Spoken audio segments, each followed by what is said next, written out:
Welcome to Houston Newsmakers Extra. I'm talking with Dr. Rita Walker, a clinical psychologist and professor of psychology at the University of Houston. Her book, The Unapologetic Guide to Black Mental Health. Talk about this book now as it comes out, and obviously it came out before we had the tragic death of Mr. Floyd in Minneapolis.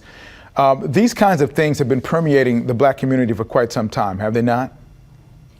Yeah, they have. And in permeating the community, they've had a chronic influence that I don't think we even recognize or realize.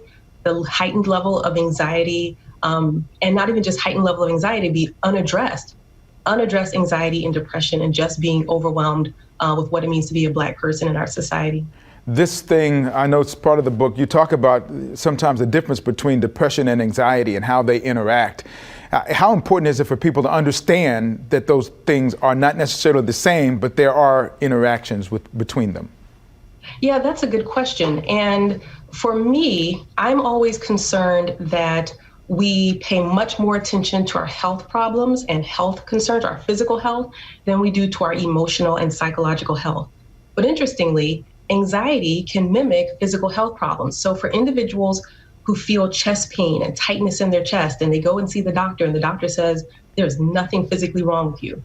Maybe the doctor's missed something, but it also could be anxiety. And we have to be aware of the degree to which our worries and our fears, and our very understandable fears, but how they start to impact our physical health.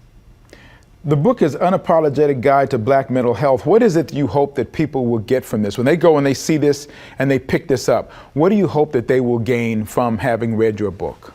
Yeah, I think there are two parts. One is just to be more educated. It's been always my concern for some years now that there's a lot of information to be known that people in the general public do not have, and need to have a different level of understanding of psychological well-being. But then also a reframing of how we think about mental health, because too often, and we are here at the end of Mental Health Awareness Month, but people hear mental and they think crazy. And I want for us to think about our health and our emotional well-being as a day-to-day reality that we all need our minds, and we don't have to be crazy or have mental issues in order to do better to protect our minds. We've seen the reaction to the death of Mr. Floyd in Minneapolis, and some of it has turned to violence, the looting and that sort of thing. I think everybody can go on record and say that is not acceptable.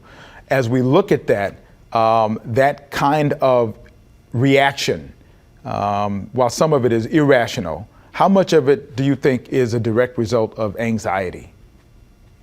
Well, I think people are sick and tired. That's not a psychological diagnosis, but I think it's fair to say people are sick and tired, and there doesn't seem to be a reasonable solution on the horizon. And people are ready for change. People are angry and hurt, and also traumatized and frustrated, and not knowing what the solution is. And so I think for me, from my perspective, I want to know more about what is going on for those individuals and what do they need to happen. And so rather than saying, don't do that and stop, what's really going on here, so that we can then have an honest and open conversation. Because when we tell people what they should do and how they should react, that doesn't go so well.